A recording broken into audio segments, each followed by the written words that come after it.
Take a number, any number you like. Now multiply it by itself and tell me whether you can ever land on -1. 2 times 2 is 4.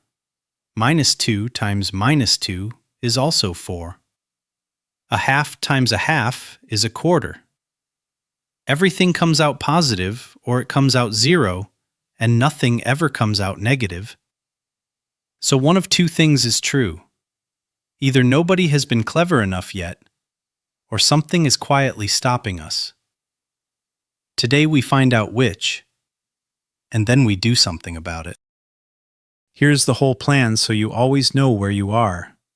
First we build the number line properly, and I show you by watching it move why multiplying a number by itself can never give a negative. Then we prove the same thing in algebra.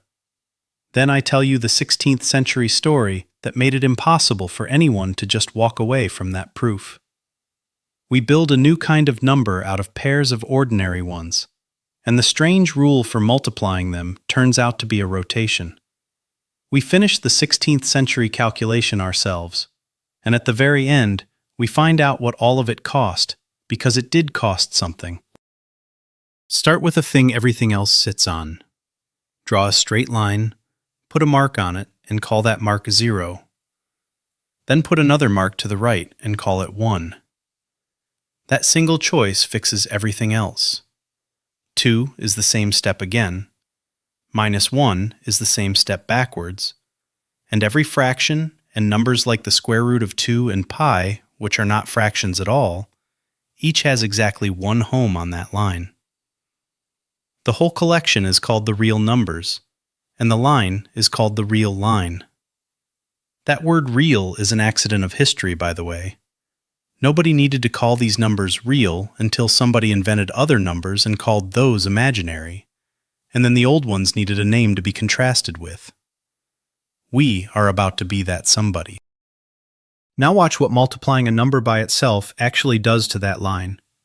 Take every point and send it to the point you get by multiplying it by itself. 3 goes out to 9. A half comes into a quarter, closer to 0, not further. And here is the part I want you to actually see. -3 does not stay on the left. -3 times -3 is 9, so it swings across and lands on the right, in exactly the same place 3 did. The whole left-hand side of the line folds over onto the right-hand side. That is the picture of it. Squaring folds the line in half, and there is nothing left over to land anywhere negative. Now the same fact in algebra, because seeing something and proving it are different jobs. A book like Apostles does not try to prove everything. It writes down a short list of rules it will simply assume and builds everything else on top of them. Each rule on that list is called an axiom, from the old Greek word axioma, meaning that which is thought worthy or fitting, a starting point you are granted rather than one you argue for. 3 of them matter to us. The first says any number is either 0, or bigger than 0, or smaller than 0, and exactly one of those 3.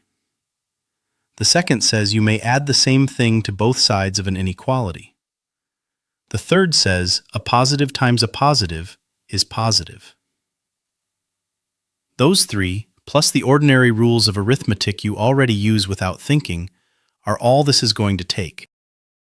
Here is the proof, and it comes in 3 cases, because the first axiom gives us exactly 3 cases. If our number is 0, then 0 times 0 is 0, and 0 is not negative. If our number is positive, the third axiom says a positive times a positive is positive, so we are done. And if our number is negative, use the second axiom to add its opposite to both sides, and you discover that its opposite is positive. Multiply that positive by itself, which the third axiom says is positive, and that is the same answer as our number times itself. 3 cases, no gaps. A number times itself is never negative. -1 is negative. So the equation we started with has no answer anywhere on that line, and now you know it rather than suspect it. So the sensible thing now would be to shrug and walk away. And I need to tell you why nobody could. In 1545, Girolamo Cardano published a book called Ars Magna, The Great Art. And in it was the first printed method for solving equations with an x cubed in them. He had got that method out of another mathematician, Tartaglia, after promising to keep it secret, and then printed it anyway. Now point that method at one particular equation. X cubed equals 15x plus 4. You do not need any method for this one, because you can see the answer. Put in 4. 4 cubed is 64. 15 fours is 60, plus 4 is 64. They match, so 4 is an answer, and it is an ordinary whole number sitting in plain sight. But run Cardano's method on that same equation, and it hands you back the square root of minus 121. A perfectly real answer, and the only road anyone knew to reach it went straight through the thing we just proved cannot exist. So the line is full, and we cannot walk away. There is no room on it for what we need, and no amount of searching will change that. So we stop searching the line, and we leave it. Put a second line through 0 at right angles to the first, and now every point on the whole flat sheet can be named by two numbers: how far along and how far up. That idea is Descartes, published in 1637. A pair of numbers written in a fixed order, along first and up second, is called an ordered pair, and from here on, a pair like that is going to be our new kind of number. That is not a metaphor, and it is not a trick. William Rowan Hamilton pinned it down exactly this way in 1837, in a paper he called Algebraic Couples. A complex number simply is a pair of ordinary numbers. A new kind of number is worth nothing until you can do arithmetic with it, so we need two rules, one for adding two pairs, one for multiplying them. The adding rule is the one you would have guessed on your own. Add the along parts together, add the up parts together, and that is the sum. Watch what that means on the sheet. Carry the second arrow, without turning it at all, until its tail sits on the tip of the first, and where its point lands is the answer. The multiplying rule is the one nobody guesses. To multiply the pair xy by the pair st, the along part of the answer is x times s minus y times t, and the up part is x times t plus y times s. I am not going to pretend that is natural, and I do not want you to memorize it. Just look at it and notice the one genuinely odd thing. There is a minus sign in there, sitting in the middle of a rule about multiplying, where a minus sign has no business being. Keep your eye on it. In a few minutes, it is going to explain itself completely. Now point that rule at one specific pair, the pair 0, 1, the point sitting one step straight up from the origin. Multiply it by itself. Following the rule, the along part is 0 times 0 minus 1 times 1, which is minus 1. The up part is 0 times 1 plus 1 times 0, which is 0. So we get the pair minus 1, 0, which sits one step to the left along the horizontal line. And that is exactly where the ordinary number minus 1 lives. Read that again. We have found something which, multiplied by itself, gives minus 1. What the line could not contain, the sheet contains. That pair has a name. It is called I. And Euler was the first person to write it that way, in 1777. Now the minus sign explains itself. Multiply any point by I and follow the rule. The pair xy comes out as the pair minus y, x. Watch where that sends things. One step east goes to one step north. North goes to west. West goes to south. Multiplying by I turns the entire sheet a quarter turn. And that is the whole secret, because doing it twice is a half turn, and a half turn carries every point straight through the origin to its exact opposite, which is precisely what multiplying by -1 does. I times I is -1, because 2 quarter turns make a half turn. After the break, we go back and finish Cardano's calculation.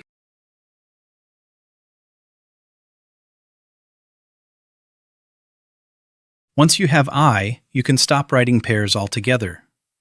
Any pair xy splits into the pair x0, which is just the ordinary number x, plus I multiplied by the pair y0.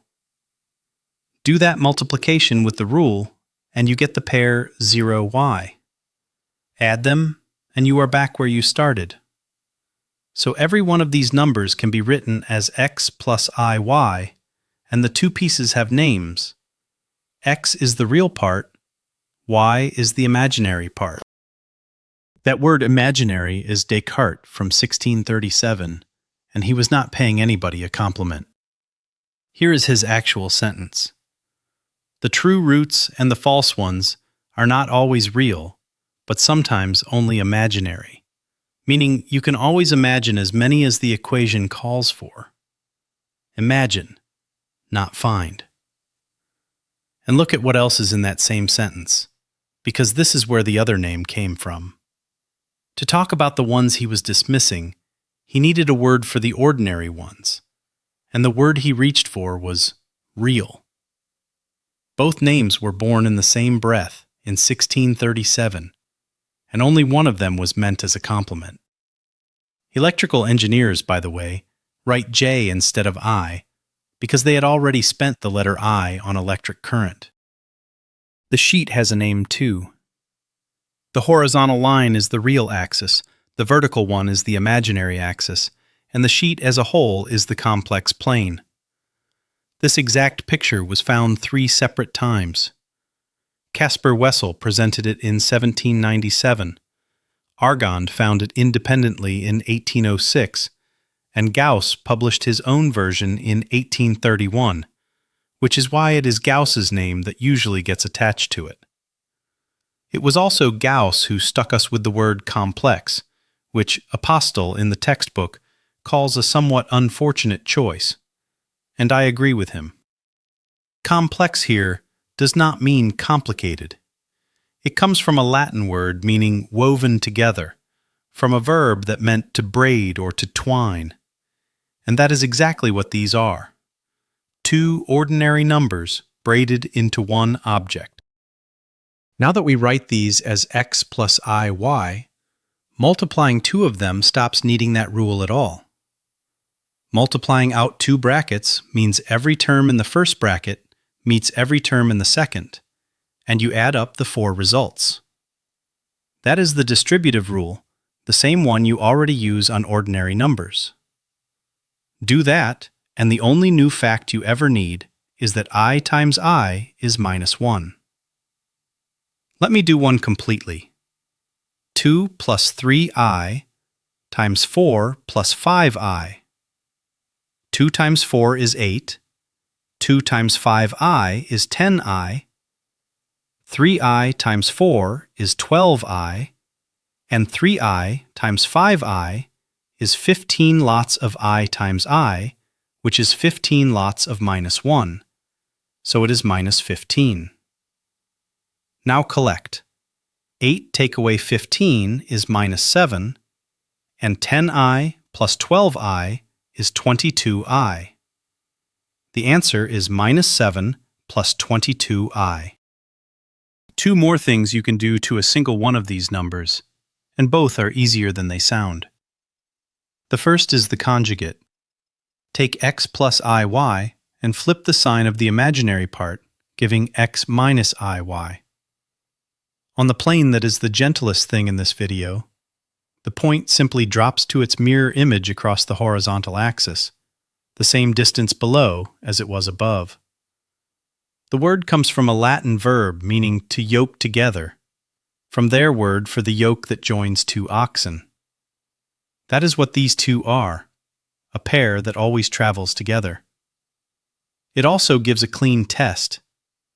A number equals its own conjugate exactly when there is nothing above or below the axis to flip, which is exactly when it was an ordinary real number all along. The second is the modulus, which answers the question, how big is this number? On the line, size was easy, how far from 0?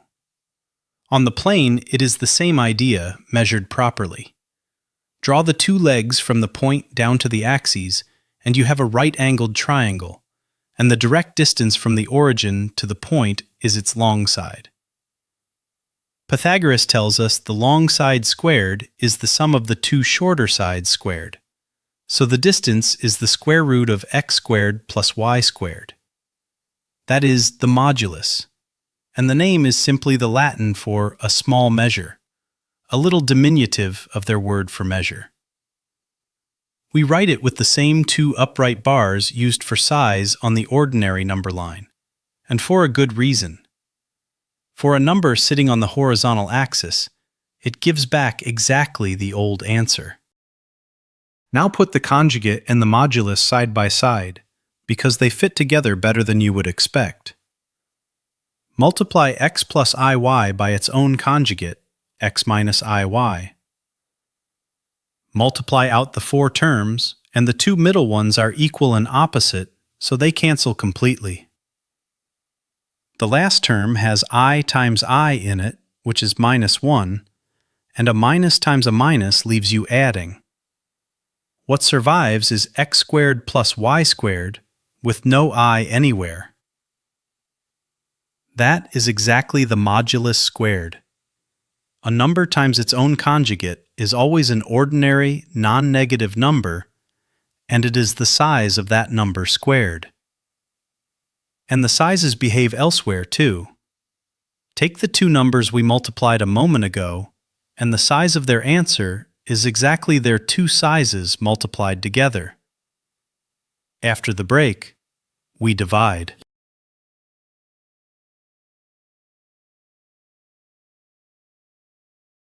Take 2 plus 3i divided by 4 plus 5i. Nobody can read an answer that still has an I underneath, so we get rid of it. And we already have the tool. Multiply the top and the bottom by the conjugate of the bottom. Multiplying top and bottom by the same thing does not change the value. And we just proved that the bottom turns into an ordinary number when you do it. The bottom becomes 16 plus 25, which is 41. The top expands to 8 plus 2i plus 15, which is 23 plus 2i.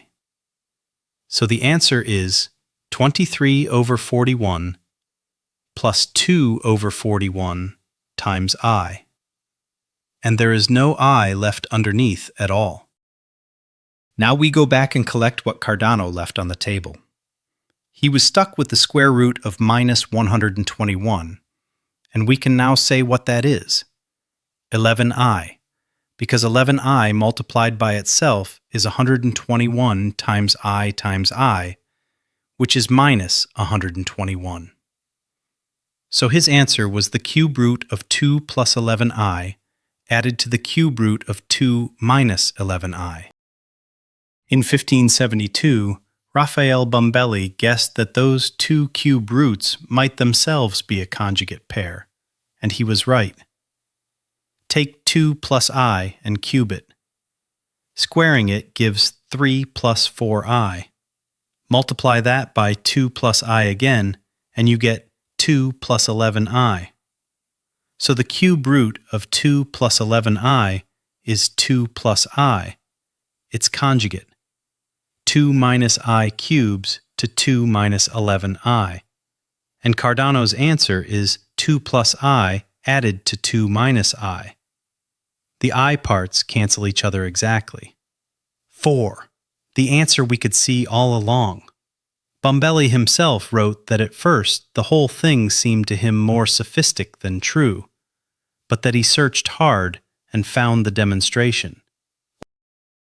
Which leaves the bill. And I told you there was one.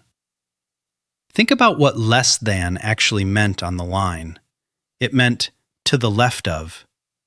That is the entire content of it. Now look at the plane and try to say which of 2 points is to the left of the other when one of them is also above the other. There is no answer, and it is not a matter of trying harder. Let me prove that with the same 3 axioms from earlier. Suppose somebody claims they have a working notion of less than. The first axiom forces I to be either bigger than 0 or smaller than 0. Say bigger. Then by the third axiom, I times I is bigger than 0, which says -1 is bigger than 0. Add 1 to both sides using the second axiom, and you get 0 bigger than 1.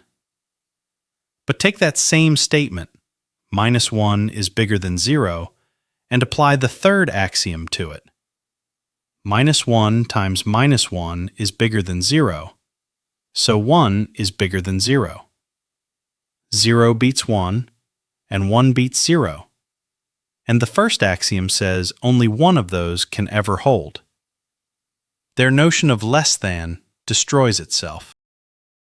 So here is the trade, stated plainly. We wanted one equation to have an answer, and we got far more than we bargained for. Once you have these numbers, every polynomial equation, meaning every equation built out of powers of x added together, has a solution. That result is important enough to be called the fundamental theorem of algebra. What we handed over in exchange is the word bigger. But notice what we did not lose. The modulus is still there, so we can still say how big one of these numbers is. And going straight is still never longer than going round a corner. That is the triangle inequality, and it survives. We lost which one is bigger. We kept how big.